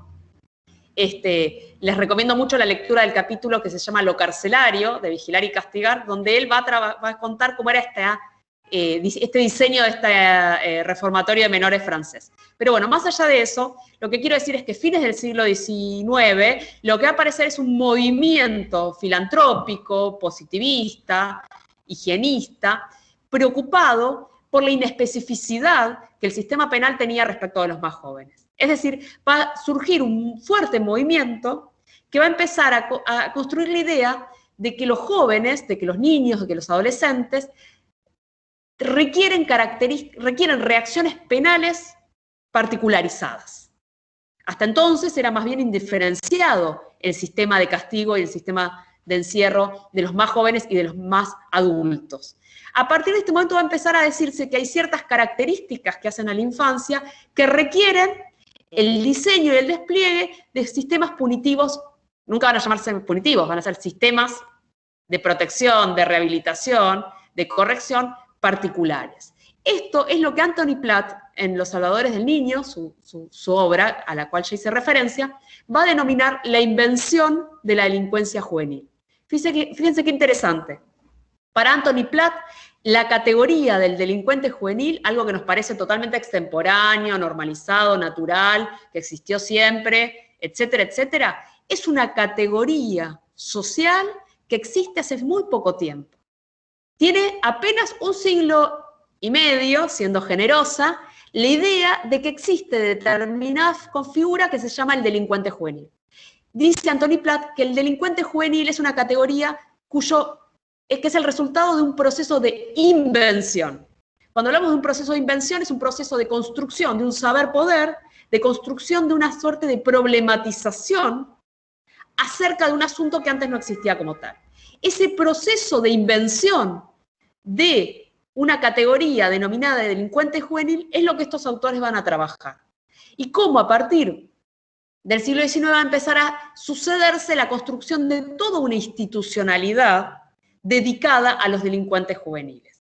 Otro ejemplo muy interesante es en 1825, que se habla en la ciudad de Nueva York, la primer casa refugio de Nueva York, la colonia agrícola de Metrailles, de la que hablamos hace un ratito, de 1837, que tiene un rol central en vigilar y castigar, en el argumento de Foucault, la Escuela Reformatoria de Chicago, ya en 1865, y el ya muy famoso primer tribunal de menores en Illinois, Chicago, en 1899. Acuérdense, Chicago, una ciudad, un área que estaba absolutamente atravesada por el más álgido conflicto social de las luchas antiesclavistas, pero también de los procesos, del caótico proceso migratorio y la heterogeneidad cultural y social que trajeron las enormes oleadas migratorias que llegaron a Estados Unidos en un momento donde Estados Unidos necesitaba conformar un sistema manufacturero industrial de envergadura y se encontraba con grandes contingentes poblacionales que generaban una heterogeneidad y un mosaico de prácticas culturales y de diversidad de valores que requerían ser gobernados e integrados y dominados a partir de una matriz de incorporación a las pautas culturales dominantes, pero también al mercado laboral fabril. Esos problemas que acosan a la Chicago y a la Nueva York de mitad del siglo XIX van a ser procesos relativamente parecidos a los que acosan a una Buenos Aires, que a principios del siglo XX va a encontrar grandes contingentes poblacionales y grandes conflictos sociales asociados a esos contingentes. Estos son los contextos históricos en los cuales surge la categorización de una institucionalidad custodial, pero también judicial para los más jóvenes. Es decir, esta idea de que tiene que haber respuestas punitivas a medida de las características de los sujetos que están bajo el marcador social de la juventud y de la adolescencia, va a ser también la respuesta que aparece a momentos de un intenso conflicto social. Bien, después la famosa Acta, Children Act, o la famosa Acta que también en Inglaterra inaugura las cortes juveniles. Bien, estos van a ser orígenes históricos que en Occidente empiezan a formar la idea de que de que hay particularidades de sus sujetos que requieren también particularidades o especificidades en sus respuestas. Y esto lo traigo fuertemente para también mostrar cómo la idea, la necesidad de la especialización es algo que es constitutivo de los orígenes de los sistemas penales juveniles. No es una discusión del 2021, aunque a veces aparezca como tal. No, el problema es que no hay especialización. El problema es que no alcanzamos adecuadamente la especialidad. Lo que quiero decir es que siempre el sistema penal funcionó sobre dos resortes importantes. La idea de que el sistema penal está siempre en una crisis permanente, la idea es que está en crisis. La idea de la crisis es una idea crónica que atraviesa los sistemas penales y que permite decir que funcionan como funcionan no porque esa sea su función latente, sino porque funcionan mal y pueden mejorarse. La idea de la crisis crónica sobre la cual operan los sistemas penales, y también los penales juveniles, son ideas que de algún modo lo que hacen es reactualizar la necesidad de ajustes a esos sistemas, pero que no problematizan la forma constitutiva de los mismos. Es decir, que los sistemas penales juveniles estén en crisis desde que se crearon, tiene que darnos claves de lectura acerca de cuáles son entonces las funciones latentes y no las manifiestas, porque los sistemas penales juveniles están en crisis si revisamos sus funciones manifiestas. Ahora, ¿qué pasa si revisamos sus funciones latentes? ¿Está en crisis? ¿Hace algo distinto de aquello para lo cual se aparece como eficiente, que es gobernar cierta parte de la pobreza y gobernar cierta parte del conflicto social?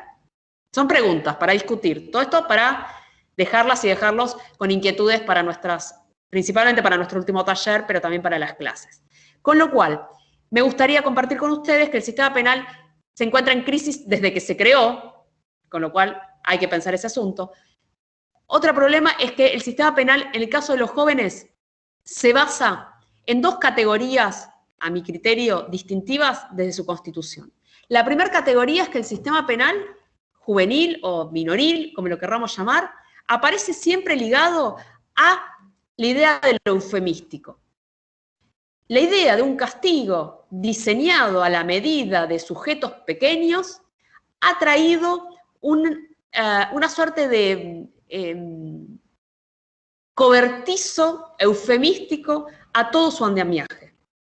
Cuando se habla, hasta hace no mucho tiempo, en el sistema penal, por ejemplo, en los institutos de menores de la provincia de Buenos Aires se les decía colegios.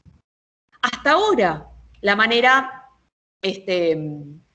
coloquial, pero ampliamente utilizada en el hábitus de cualquier persona vinculada al ámbito penal juvenil, de decir a las personas que están a cargo de la custodia, o sea, aquellos que ponen candados, que sacan candados y que su principal función es que la gente que los jóvenes no se escapen de los institutos donde están. Esas personas se le dice maestro. Al guardia de seguridad o el operador de seguridad se le dice maestro. Yo nunca escuché que lo que se hace con los jóvenes judicializados y bajo medidas penales, ya sea privativas o no privativas de libertad, jamás escuché que diga que se los está castigando. El eufemismo requiere que a los institutos se le diga colegio o centro educativo, que a los guardias se le diga maestro, que al castigo se le diga medida socioeducativa. Es decir, la penalidad juvenil ha estado siempre vertebrada en torno al uso eufemístico de los conceptos y de los sentidos. Y yo estoy convencida, o quiero decirles a ustedes que les invito a pensar, que el uso eufemístico que hace la penalidad juvenil de sus propios arsenales es parte también del problema. El no reconocer el carácter penal punitivo de los sistemas implica menos posibilidades de ponerle limitaciones.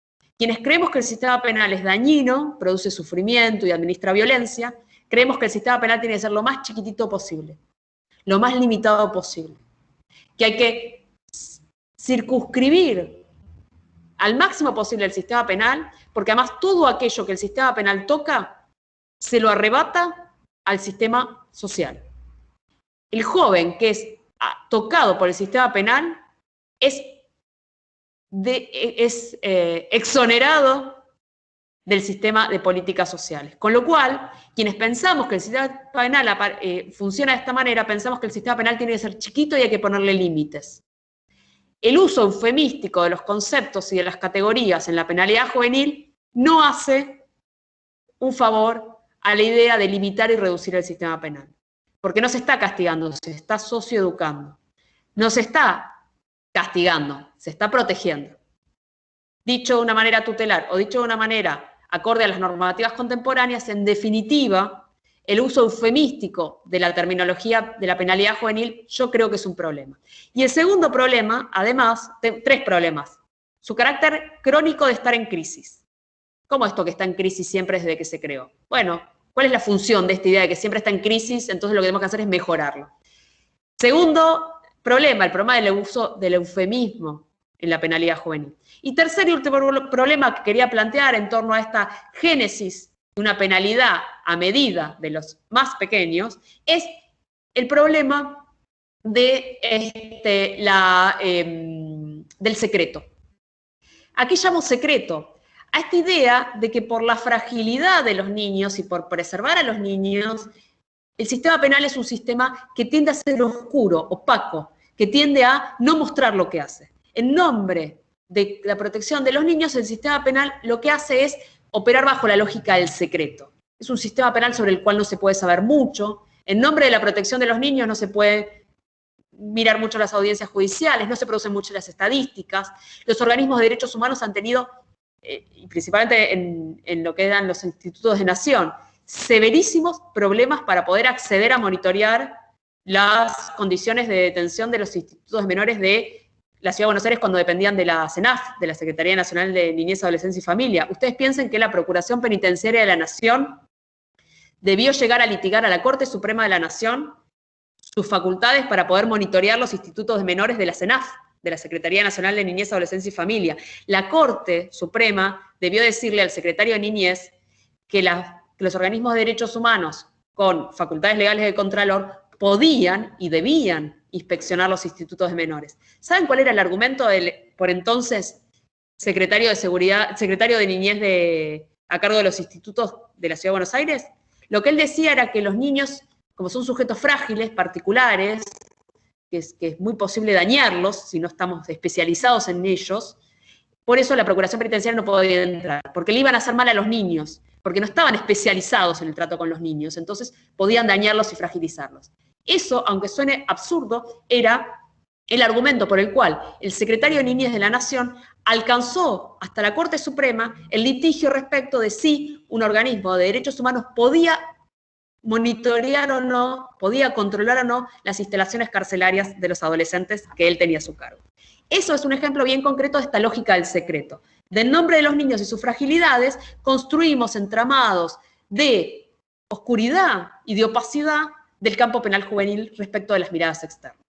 Entonces, crisis permanente, uso eufemístico de los conceptos y lógica del secreto en nombre de los niños son, a mi criterio, tres aspectos o tres rasgos totalmente descriptivos del sistema penal juvenil, históricamente hablando. Con lo cual, estas concepciones que existen sobre la niñez, las teorías criminológicas, los patrones institucionales y las tendencias sociales van a ser elementos que nos permitan caracterizar este campo y problematizarlo. Voy a apurarme. Hay un texto precioso, que no se los di para leer para no pasarme de la raya con la cantidad de lecturas, pero hay un texto precioso de Harris que se llama Un siglo de justicia juvenil, que dice cosas muy lindas como que el sistema penal juvenil, esto es un norteamericano, no está hablando de aquí, pero bien vale para aquí, el sistema penal juvenil ha sido siempre una construcción amorfa, un tanto esquizofrénica, que varía siempre entre objetivos contradictorios, la protección y el castigo, la educación o la severidad, es decir, amparados en ciertas retóricas míticas sobre la juventud como algo aún moldeable. Esto es muy importante. El carácter del derecho penal de autor, el carácter de la penalidad juvenil como una oportunidad para transformar ese sujeto, para hacer algo bueno con ellos, derecho penal de autor, prevención especial positiva, esas ideas siguen vivas al calor de la concepción social de la niñez que tenemos todos nosotros y nosotras, de la juventud y la niñez como un estadio vital aún moldeable, aún modificable. Esa categoría, esa posibilidad de transformar o de moldear al sujeto juvenil, también forma parte de los principales resortes discursivos del campo penal juvenil para intervenir sobre los jóvenes, que todavía los podemos recuperar, que todavía podemos hacer algo con ellos.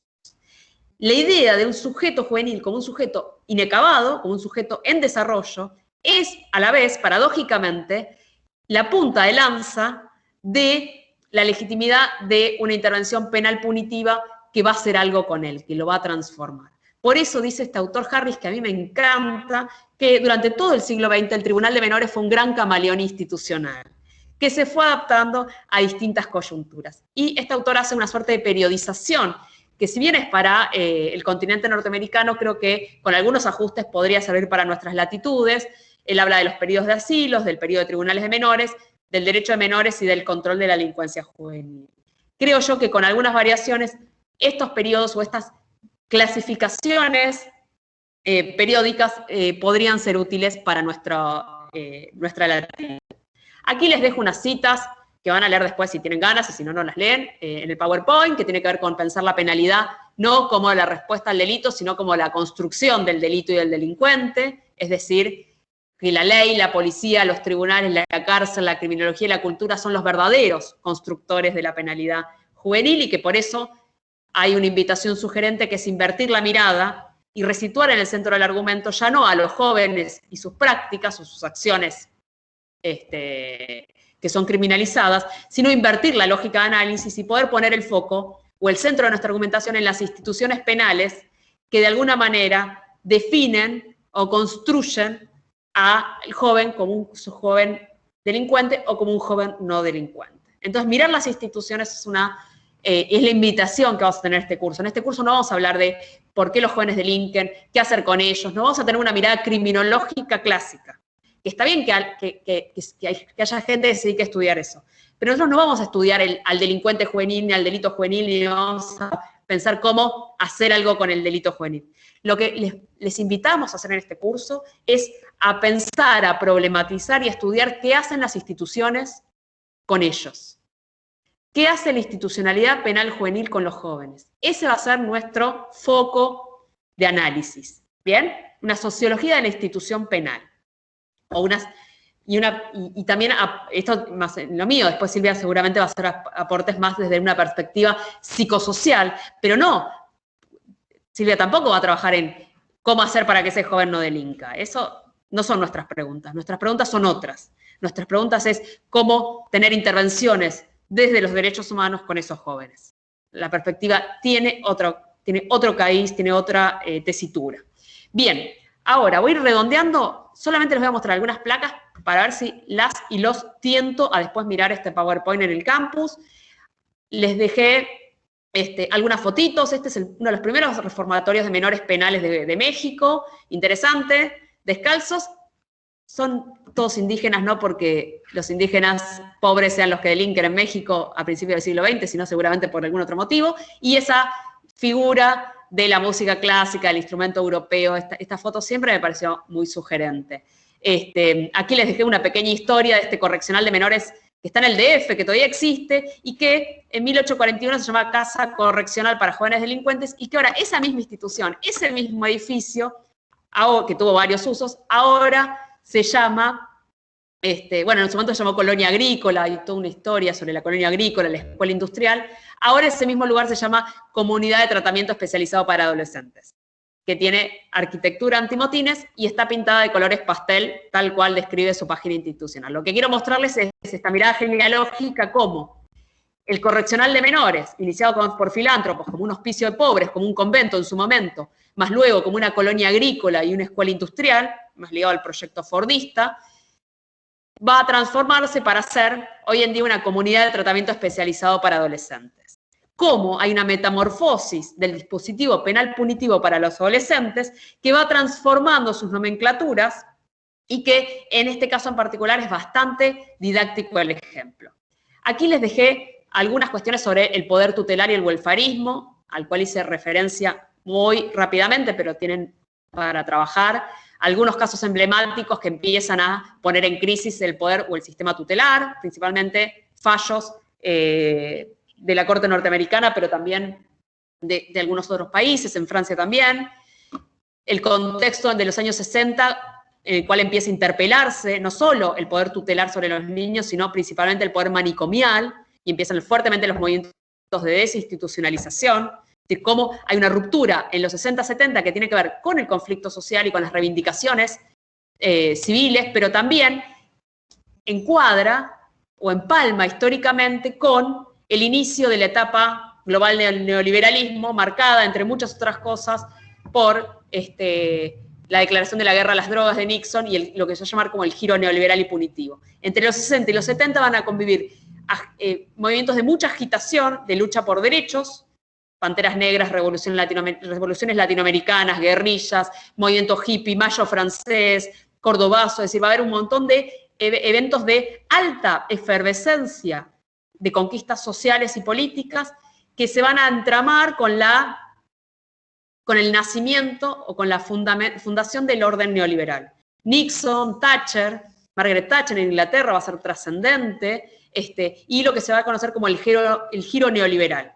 Esos dos movimientos de fuerza van a dar un resultado a partir del cual, a partir de los 70, va a comenzar fuertemente una historia de una penología ligada a los problemas neoliberales, abandonado los problemas del welfarismo o los problemas del modelo fordista del siglo XX.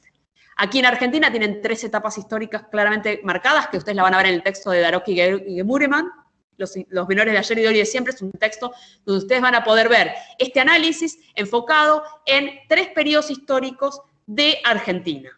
3 modelos o 3 subperiodos de control social penal sobre los niños al interior del modelo argentino. Les recomiendo muchísimo esa lectura.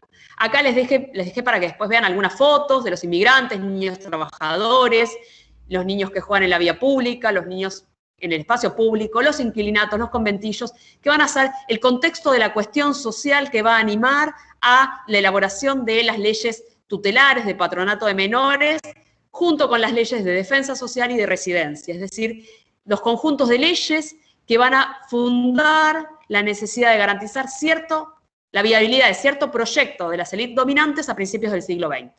Y la ley del patronato de menores va a ser uno de los vectores más importantes de la construcción del orden social de principios del siglo XX, con inquilinatos, conventillos, migrantes, luchas políticas, ácratas, socialistas, comunistas y necesidad de ordenar una ciudad caótica y una ciudad atravesada por el conflicto, que era absolutamente amenazante para la consolidación del orden social o del proyecto de dominación social que se había inaugurado ya hacía varias décadas, pero sobre el cual se fundaba la propia idea de la construcción de un Estado-nación en Argentina. Marcha de las escobas, huelga de los inquilinos, aquí les dejé bastantes referencias para que vean, las leyes de residencia, de orden social, es decir, el rol que va a tener el sistema penal tutelar de menores en este contexto. Algunas fotos sobre correccionales, la categoría monstruosa, el niño criminal va a ser la categoría monstruosa, la categoría extrema dentro de los procesos de minorización y de subalternidad de alguna infancia.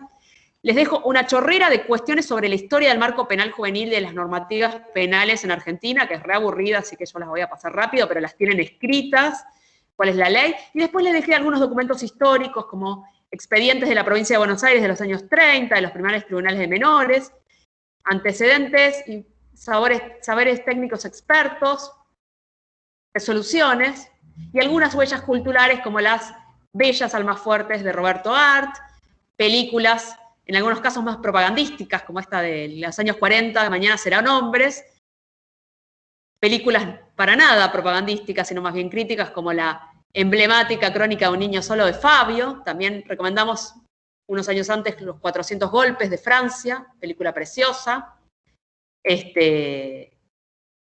Y obras literarias como Las tumbas de Enrique Medina, o como los cuentos de larvas de Elías Castelnuovo, que tienen, ahí le puse en YouTube, un hermoso disco que hicieron hace poco, un grupo de tango, poniéndole música a esos cuentos sobre un reformatorio de niños abandonados y delincuentes de Olivera, de la provincia de Buenos Aires. Aquí les dejé los links a 2 canciones que a mí me encantan de ese disco, pero tienen también el disco entero, para poder escuchar, si quieren, como una suerte de, estoy viendo cómo sacar la pantalla, como una suerte de huella cultural, de marca cultural literaria sobre, ay caramba, Esperen que... Ay, no quería que largue la canción. Ahí está. Bueno. A ver, ¿cómo puedo hacer para dejar de compartir? Listo. Disculpen, estoy como mamá Cora. Listo, chao, ya está. Ya dejé de compartir. Bueno. A las chapas... Recordá que no te estamos viendo. Ahí está, ahí te vemos. Ahí está, ahí me ven, perfecto. Igual, bueno, no se pierden tanto. A las chapas, terminé esta última parte con el objetivo, confeso, de tentarlos y tentarlas a que recorran este material, a que escuchen las canciones del trío Piraña, que le ponen música a los textos de Elías Castelnuovo, un contemporáneo de Roberto Arlt, de esa bohemia, del grupo de Boedo, y que repasen películas, escritos, textos, todo aquello que significó la construcción de un andamiaje de minorización en Argentina y que va a ser una expresión que hoy en día está un poco en el pasado sobre la penalidad juvenil, pero que, si miramos un poquito, está bastante también en el presente. Y esa es la idea de esta clase, de esta primera clase más de índole histórica, es tratar de tentar una mirada que ponga en relación las continuidades y las rupturas, entender el presente a partir de su propia historia. Así que, dicho esto, a las corridas, a ver, ¿quedó alguien en la sala? Sí. Quedan 2-3 minutitos, si tienen ganas de hacer alguna pregunta, comentario, y si no, no sé, Silvia, si vos querés agregar algo.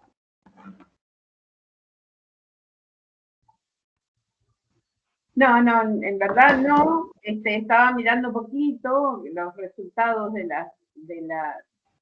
los comentarios, las palabras que han puesto, y creo que bueno, que muchas de ellas están en consonancia con lo que vos estuviste planteando, ¿no? Varias de ellas, lo que me llama bastante la atención, ¿no? Esto que no han, no sé, bueno, tienen una particularidad que ya la vamos a ver en el próximo encuentro, pero bueno.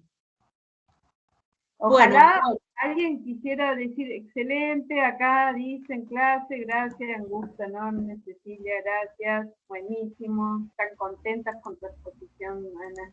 Bueno, si me regalan 30 segundos de sus vidas, últimos 30 segundos me los regalan de atención, una sola cosa que me olvidé decir que es muy importante, porque tiene que ver con la planificación pedagógica que hicimos con Silvia Ay, ¿saben que no sé por qué tengo prohibido escribir en el chat? No sé. A ver. Lo pongo yo, Anita. El Padlet. Acá, Padlet, a ver. Sí, ahí está. Ahora, ¿ustedes ven algo que se llama Padlet? No, ¿no? A ver, ahí está. Bueno, lo que quería decir es lo siguiente, a todas y a todos nuestros cursantes. Primero, por favor, recuerden completar el ejercicio de qué es el castigo, cómo se castiga y para qué se castiga. Por favor, háganlo porque de verdad que va a ser recontra entretenido la lectura de nuestras respuestas. Y lo segundo es, ahí les puse en un link un Padlet, que es una suerte de muro virtual, donde ustedes van a poder ir colocando en la clase o a lo largo de las semanas de este curso sus preguntas, sus consultas, sus comentarios, sus reflexiones. Fomentamos y promovemos que vuelquen allí todos los comentarios que quieran. Además es anónimo, con lo cual, a no sentir vergüenza, si quieren poner el nombre y si no quieren no poner el nombre, pero el Padlet es una suerte de pizarra colectiva y colaborativa que nosotros vamos a dejar habilitado durante todo el curso y donde deseamos y esperamos que ustedes agreguen sus críticas, preguntas, comentarios, aportes, sugerencias, etc. Así que, si pueden, cómpiensela y guárdensela en un mail o en algún lugar que lo tengan a mano para poder ir visitándolo y sumando sus aportes ahí. Sí, y por eso ponemos preguntas a las docentes, hay unas columnas para que nos hagan preguntas, y otras preguntas que nos hacemos que lo que queremos es invitarlas a que puedan tener a que vayan plasmando ahí cuáles son las reflexiones que se les van abriendo, ¿no? Porque bueno, son muchas las preguntas. Hoy, recién hace un rato, también alguien decía, comparto la pregunta que se hace, que vos hacías, Ana, pero lamento haberlo visto más tarde, así que no me acuerdo de qué pregunta se refería, ¿no? Pero me parece que está bueno que nos va a ir ayudando y nos va a ir acompañando y en este camino que intentamos que sea eso, algo reflexivo, algo interpelador. Bien, para quien preguntaba si va a quedar la clase grabada, entiendo que en el campus, si no me equivoco, y también van a tener la material bibliográfico, pero también el PowerPoint a disposición allí. Que era lo que Lourdes preguntaba. Sí. Es así. Sí, nos vamos a estar mandando todo el link de todas estas cosas, acercándonos al segundo encuentro la semana que viene. Bueno, si les parece... Bueno, vamos cerrando entonces por hoy. Dale. A ver, sobre la primera actividad, es motivador. Esta, no sé, acá no, Noemí se quedó intrigada, Silvia, con el comentario que realizó sobre la primera actividad. Mejor, así viene la clase que viene, porque la intriga es que... Dale, sí, por los comentarios que venían haciendo, sí. Claro. Sí. Vamos a ver. Es el gancho. Yo estoy espiando los resultados, por eso. Estás haciendo trampa, Silvia, te vamos a tener que responsabilizar. Te vamos a hacer una medida socioeducativa para responsabilizarte. Soy monstruosa, protéjanme. Bueno, con algunos chistes nos retiramos, si quieren. Muchas gracias, Silvia, Ana Laura. Nos volvemos a encontrar la semana próxima, mismo día, horario y mismo enlace de acceso. Igual se lo vamos a estar recordando a todos y todas, seguramente el lunes. Chao, bueno, gracias. Hasta la próxima. Buena semana.